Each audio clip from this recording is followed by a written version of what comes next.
Alright, Shalom. First off, we all praises, honor, and glory unto Yahweh Bashim Yashai Bashim Karkadash, the Barnabas the Apostles and elders of GMS. Salutes and honors to the elect, all the brothers across the four corners who are enduring truth and sincerity, the women, the children, and the confusion of faith who follow. So, I've been doing a lot of research lately on this devil, this demon, Hernan Cortes. Just wanted to really shed some light on some of his acts. He's I would say a lesser known demon that plagued the Northern Kingdom. We know about Christopher Columbus. We know about, the so-called founding fathers here in America. But these, quote, conquistadors who conquered, really raped, robbed, and murdered, pillaged South and Central America, I'm not going to say they get a pass because they're definitely going to pay for everything they done. But they don't get that light shed on them as much. Lord's will, this video is edifying. And I can do just that, shed some light on these devils, these demons, for who they truly were in the acts that they did. And really, this is the basis on why, or how, I should say, not really why, but why as well, but how our Latino brethren are now, they speak Spanish. They, for the most part, are Catholic. That's the dominant religion. Because when they came over here, they brought that Catholicism with them. Okay, so before I start going in and speaking on his deeds or whatnot, I'm gonna get this scripture in Baruch. I'm gonna start at chapter 1 and verse 20. It says, "Wherefore the evil cleaved unto us, and the curse which the Lord appointed by Moses his servant at the time that he brought our fathers out of the land of Egypt, to give us a land that floweth with milk and honey, like as it is to see this day. Nevertheless, we have not hearkened unto his voice." It's like unto the voice of the Lord our power, according to all the words of the prophets whom he sent unto us. But every man followed the imagination of his own wicked heart, to serve strange gods, and to do evil in the sight of the Lord our power. And that's what our people was into here in the new lands, the so-called new world. Here it is. I'll get the scriptures in 2nd Ezra chapter 13 and verse 39. It says, whereas thou sawest that he gathered another peaceable multitude unto him, those are the 10 tribes which were carried away prisoners out of their own land, and in the time of Hosea the king, whom Salmanessar the king of Assyria led away captive, and he carried them over the waters, and so they came into another land. But they took this counsel among themselves, that they would leave the multitude of the heathen, and go forth into a further country where never mankind dwelt, that they might there keep their statutes, which they never kept in their own land.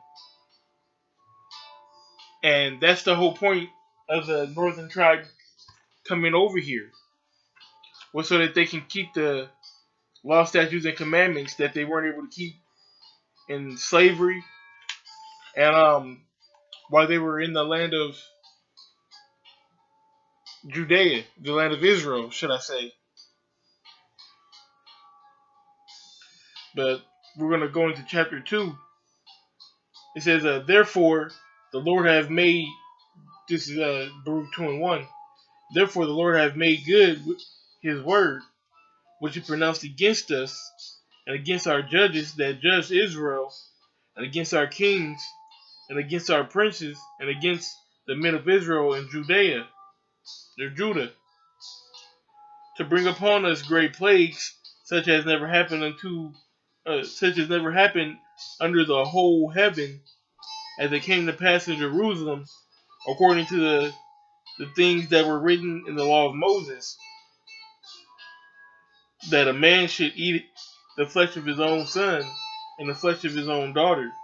Moreover, he hath delivered them to be in subjection to all kingdoms that are round about us, and to be as a reproach and desolation among the people around about, where the Lord hath scattered them. Thus were we cast down and not exalted, because we have sinned against the Lord our power, and have not been obedient unto his voice. And that there is the point. We were not obedient to the Most High. We were in the so-called Americas, Central, South, North America, and we were serving other gods. There was a lot of sacrifice going on.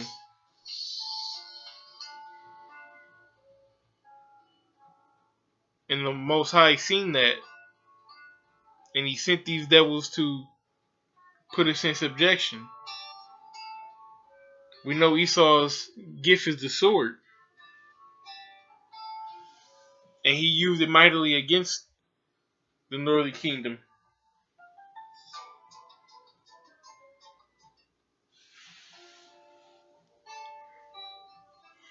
So, with that being said, let's get into some of these facts that I want to bring out. So, this guy, Hernan Cortes, he was born in 15. Let me see. It says that he was born in 1485. Now, we know the old riddle. Columbus sailed the ocean blue in 1492. So he was born right before Columbus came to the Americas and started his reign of terror. So as a child, he seen the riches that that the Americans had to offer. He knew that he can come over here and get a name and get riches. He came from a well-to-do family.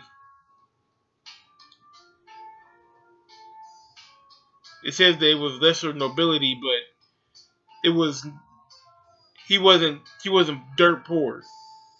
He wasn't the richest, but he was rich enough to go to schools and things of that nature.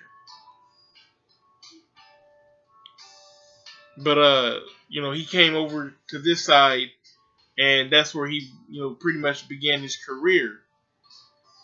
Now, one thing that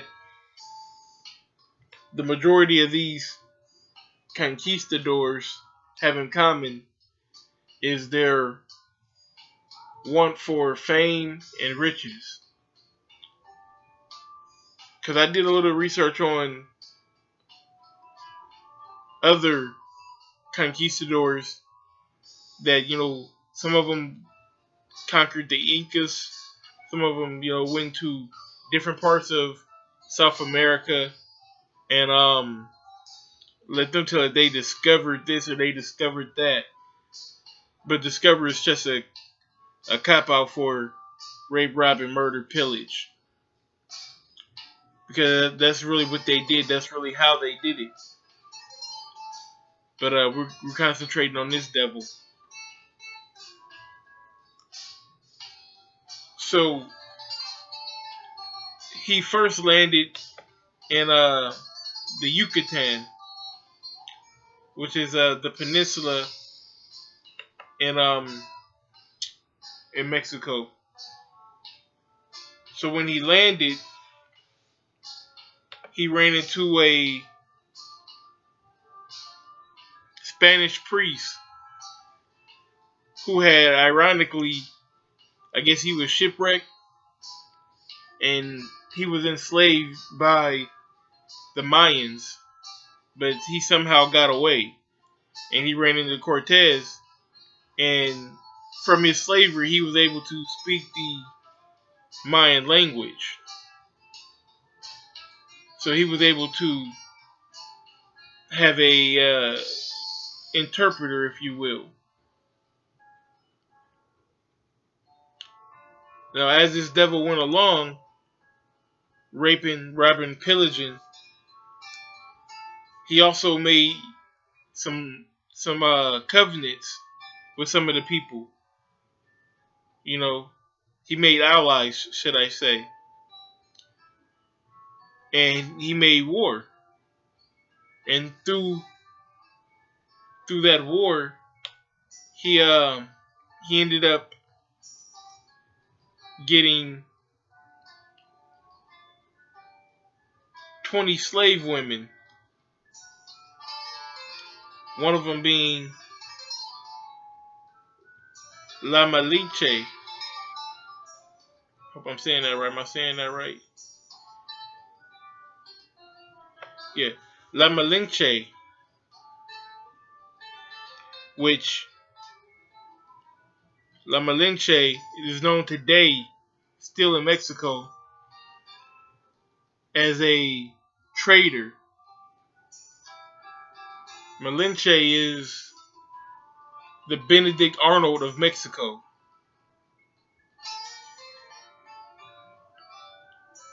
Now, she was given as a slave to this man, and she fell in love with him. But the thing about Malinche, she spoke both the Aztec and the Mayan tongue. So he was able to speak to anybody at this point in time, which the dominant kingdom was the Aztec kingdom.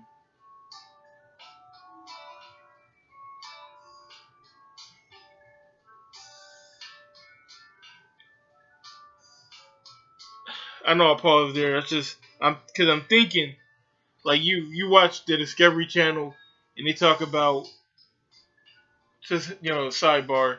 They talk about how was these pyramids in Mexico made? How was this once a bustling city of thousands of people, and now it's a graveyard, or it's a ghost town. Nobody's here. People were here at this time, then everybody disappeared. Well, there's a plague that came that's called the so-called white man, Esau. Esau is the reason why those kingdoms have disappeared. But to get back on subject, I apologize. Malinche was the so-called linchpin. She spoke both languages. So, as he went along conquering, he would tell his buddy what to tell Malinche in the Mayan. He would say it to her in the Mayan, and then she could speak it to the Aztecs in the Aztec language. So when they first encountered a major group of, I believe it was Aztecs, he asked her, do you have any gold? He wanted to know if they had any gold. He said that he was sick and that only gold could cure him. And they made the mistake of telling him, trusting him, and saying, yeah, we have a lot of gold. And then he slaughtered them.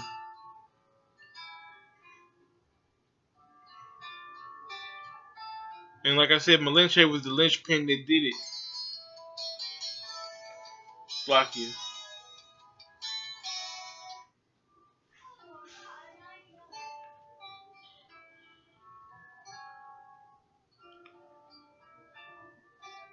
So as they marched towards the capital, which I believe is called Tenochtitlan, which is current day Mexico City, he was making these pacts, going to war with these people. Some of them, it just depends on if they thought that they could win or not. But he definitely went to war with a lot of them. A lot of them did not trust this devil. But I'm going to get this precept real quick. This is Micah 2:2. It says, "And they covet fields and take them by violence, and houses and take them away. So they oppress a man in his house, even a man in his heritage." And that's how he began to, quote, conquer the land of Mexico, by violence. And you'll have Edomites or, quote, historians talk about this man as he was the great conqueror, almost like he was like a superhero. He brought new lands to Spain. He did this, he did that. He was a damn demon.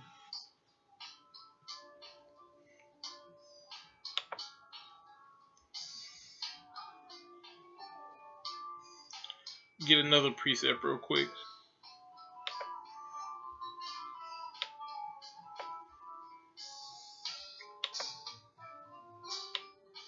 This is Psalm 55, verse 20. It says, "He had put forth his hands against such as be at peace with him. He hath broken his covenant. The words of his mouth were smoother than butter, but war was in his heart. His words were softer than oil, yet were they drawn swords." And that was his MO. That's what he did as he went along conquering in Mexico. Now we're going to get an excerpt from Wikipedia while he marched toward present-day Mexico City. Okay? It says, in Veracruz, he met some of the tributaries of the Aztecs and asked them to arrange a meeting with Montezuma II. Okay, Montezuma repeatedly turned down the meeting, but Cortes, leaving 100 men in Veracruz, Cortes marched toward Mexico City in mid-August of 1519, along with 600 soldiers, 15 horsemen, 15 cannons, and hundreds of indigenous carriers and warriors. Now I'm gonna kind of jump down. I'll leave all the links in the description, but for time's sake, I'm not gonna read everything. Okay. So he went on raping and pillaging. He did get into a series of battles with the Texiclans. Okay. And at one point, he remarked that he was surrounded on every side. But when you have the Aztecs, the Mayans, they had never seen horses. They had never seen guns. And it was said amongst them that valiant men, brave men, died, with nothing but spears and, hand weapons, basically, hand-to-hand combat weapons. They died to to gunfire.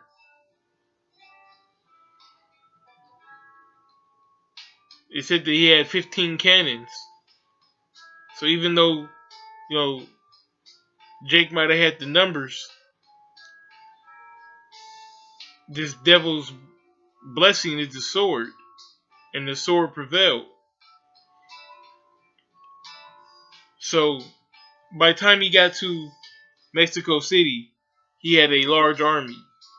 Alright, so on November 8th, 1519, they were peaceably received by Montezuma, and he deliberately let Cortes enter the Aztec capital on the island of where Mexico City is currently today. Back then, it was there's a big shallow lake, mostly of like rain and like snow runoff. But there was an island in the middle of the lake, which that lake has been since drained, and that's a whole nother story. But that's why Mexico City's not, an island, or there's no, lake in Mexico City right now. But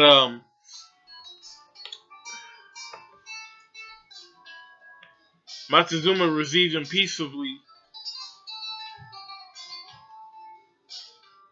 and he had gave him lavish gifts of gold.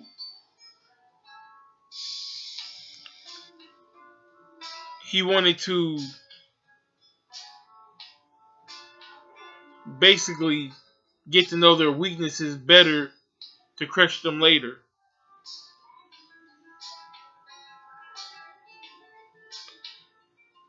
But once Cortes seen the lavishness of that city, he knew that he was going to take it. And that's exactly what he did. He attempted to take it. But in order to take it, he knew that they would be outnumbered. So he took Montezuma himself as a prisoner. Montezuma knew that it was pretty much over. But he had to do, damn it, Lakia.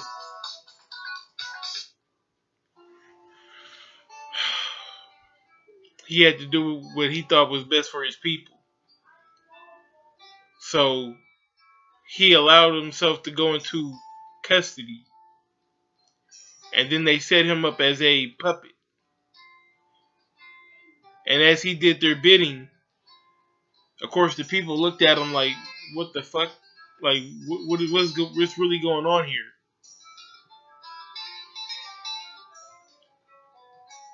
And they killed Montezuma. And that's when they being Cortes and the Spaniards, they had to get out of the city. And in that attempt to get out of the city, the majority of them were killed. Cortes lived, Malinche lived, and a few other people lived. And it was said that Cortes was extremely saddened by the death of his friends. After all the murder he committed, but he was saddened that day. But Malinche is said to be pretty much cool with what just happened. So I don't know if it was her just being a heartless bitch, or maybe she really did have some moral compass in her, that she knew what the Aztecs did was right that day by expelling that demon. which he does come back and takes the city through a siege, through starving them out and taking it street by street. And eventually he does conquer what's known as Mexico City today.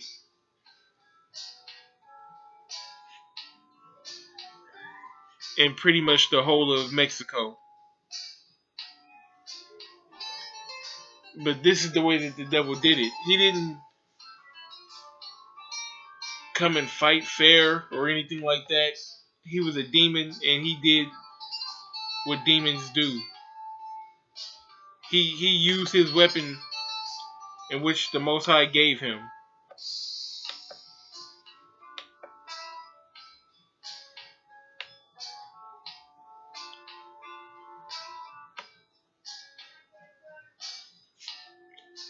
So I'm going to get this last precept and I'll end it with that. This is Revelation 13:9. It says, if any man have an ear, let him hear. He that leadeth into captivity shall go into captivity. He that killeth with the sword must be killed with the sword.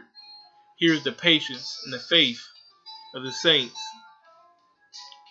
Esau's gift is, was, and always has been the sword. He conquered,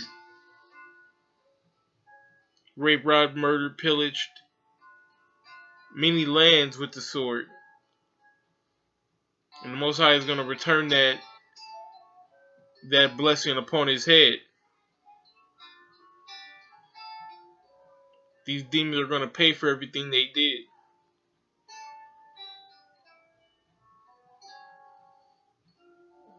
Alright. So with that being said, I hope you were edified. Leave a comment in the comment section if you want, some more of these excerpts on demons of the ancient world. But I'm going to give all praise, honor, and glory to Yahweh Bashem Yahushai, Bashem Rakar double honors to the apostles and the elders of GMS. Salutes and honors to the elect, all the brothers across the four corners who are during in truth and sincerity, the women and children, and the confusion of faith who follow. Shalom.